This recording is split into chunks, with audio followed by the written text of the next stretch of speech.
आज आपण भोकरदन येथे उपविभागीय अधिकारी साहेब यांच्या मार्फत मुख्यमंत्री देवेंद्रजी फडणवीस साहेब, ग्रामविकास पंचायत राज विभागाचे कॅबिनेट मंत्री माननीय जयकुमार गोरे साहेब, त्यासोबत महाराष्ट्र राज्याचे लोकायुक्त यांच्याकडे आपण जाफराबाद पंचायत समितीमध्ये गट विकास अधिकारी श्री मगर आणि विस्तार अधिकारी श्री चव्हाण यांनी उघडपणे MREGSच्या अंतर्गत वैयक्तिक लाभार्थ्यांकडून जी लाच स्वीकारली आणि ज्याचा व्हिडिओ समाज माध्यमांवर प्रसारित झाला, तर याची तक्रार तात्काळ चौकशी करून संबंधित गट विकास अधिकारी आणि त्यासोबत संबंधित विस्तार अधिकारी यांना सेवेतून बडतर्फ करावं, अशा स्वरूपाची तक्रार आपण लोकायुक्तांकडे केलेली आहे.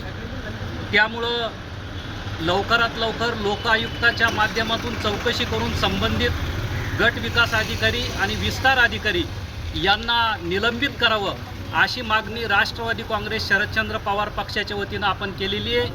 आपली ज्या पद्धतीनं या भोकरदन आणि जाफराबाद पंचायत समितीमध्ये कारभार चालू आहे, खरं म्हणजे आपल्या भोकरदनचे सन्माननीय आमदार संतोषराव दानवे साहेब हे या ठिकाणी पंचायत राज कमिटीचे अध्यक्ष आहेत आणि पंचायत राज समितीचे अध्यक्ष ज्या मतदारसंघाचे आहेत त्याच पंचायत समितीमध्ये अशा पद्धतीनं शेतकऱ्यांना दिवसा ढवळ्या जर लुटल्या जात असेल, तर उर्वरित महाराष्ट्राची परिस्थिती काय असेल याचा अंदाज आपण लावू शकतो. आज शेतकरी प्रचंड अडचणीत आहे. आज शेतकरी आत्महत्या करायला लागलेले आहेत आणि अशा परिस्थितीमध्ये सुद्धा आज शेतीमालाला भाव नाही, मकाला भाव नाही, कापसाला भाव नाही, सोयाबीनला भाव नाही.